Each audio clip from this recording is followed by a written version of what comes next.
Hello, hello, and welcome back for another adventure in the cookie jar. Today we are doing the 16th recipe from the Red Velvet Cupcake Murder. It is the Snappy turtle cookies.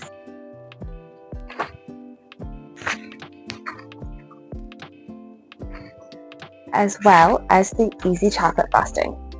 So, for the cookies, you're going to want to preheat your oven to 350. You're going to want 1/2 cup salted butter softened, 1 stick, 1/2 cup of brown sugar, 1/4 teaspoon of baking soda, 1/4 teaspoon of salt, 1 large egg, 1 large yolk. Keep the white in a small bowl for later. 1/2 teaspoon of vanilla extract, 1/4 teaspoon of maple flavor, optional. 1 1/3 cups of all-purpose flour, 2/3 cup pecan halves, cut in half lengthwise.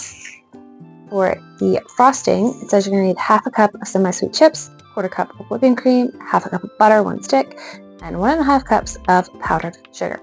So, that being said, everything's laid out. Let's get started. This is everything we're going to use for the frosting and the cookies. So, the first thing we're going to do is beat the butter and the brown sugar together for a couple of minutes until they are nice and infused. To that, we're adding the baking soda and the salt, the egg yolk, and the whole egg. We're saving the egg whites for later. Next, we'll add the maple and the vanilla. We're going to add the flour in 3 parts. We're going to take our nuts and put them in little star shapes for the head, the hands, and the feetsies. And we're going to make our cookie balls, dip them in the reserved egg white, and place it in the center so it apparently will stick to those guys. These are sticky balls, by the way. They aren't... It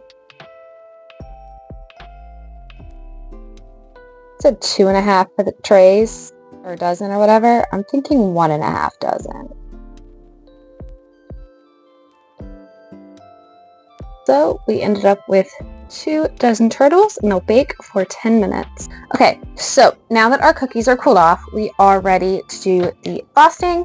So it does give a oven stovetop direction and a microwave direction, which is essentially putting your butter, your cream, and your chocolate chips in the microwave for 30 seconds. And then once you have it smooth, mixing in your powdered sugars. That is what we are going to do.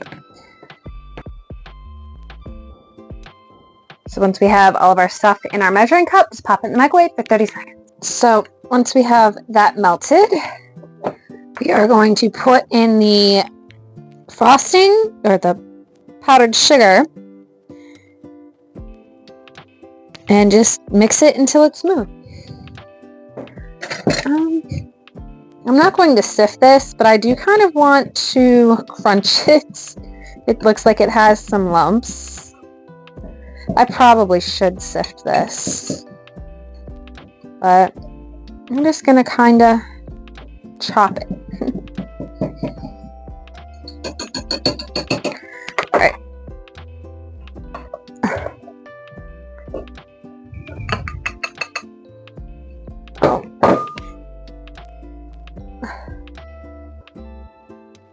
It does say this will be runny and it will solidify as the butter hardens. And if it gets too chunky, that you can remelt it. And I'm thinking sifting would have been a better idea, because this doesn't look smooth at all.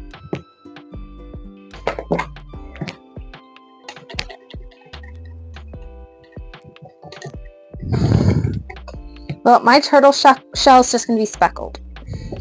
And I know it says not to sift it, but personally, I would sift it.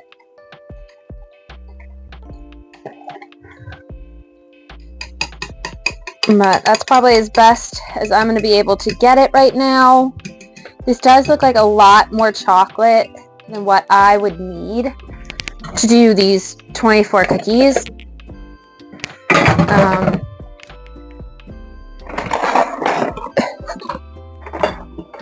I don't have wax paper, but I do have parchment paper.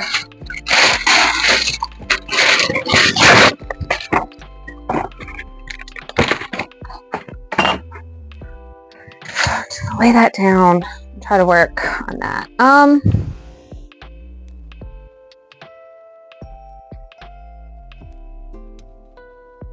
Yeah. I think I'm just going to dip them. Now, if you watch my videos regularly, you'll know that last week we made a Snappy Turtle pie. These are the cookies that if you wanted to, you'd put them on each slice as a decoration. Personally, I think these would be too big for that.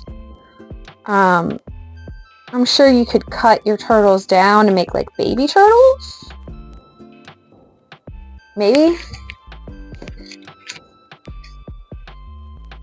But this is just how I ended up, what mine came out as. And it's not far off. It's only about 6 off of what they called for, so I'm not quite sure. You're just having huge cookies on your pie or what? There's going to be a lot of chocolate left over. I don't know, maybe half the chocolate recipe, unless you have something else to do with it. Maybe if you have some leftover marshmallows or something, you could dip them as like a little treat for your kids. I'm not quite sure what I'm going to do with this much extra chocolate sauce.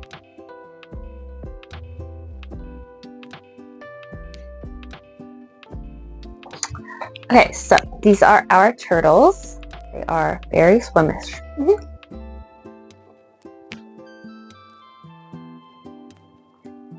If you took a pecan sandy and dipped it in chocolate, I feel like this is what you would have. They're good. They're not as dry as a regular pecan sandy cookie, but it's definitely that flavor with chocolate. They're cute. They weren't hard. It didn't make a lot, but that also equates into it didn't take a long time to make them. Overall, I think they're cute. Maybe for like a little trinket to something. Overall, it was an interesting addition to the book. Next week, we are starting in on the last 3 recipes in this book. They are all brownie recipes. There's a fruit one, a spicy one. I can't quite remember what the last one was, but next week we are doing the fruit and nut brownies. If you're interested in doing those, join us next week. I hope you have a good one. Bye, guys.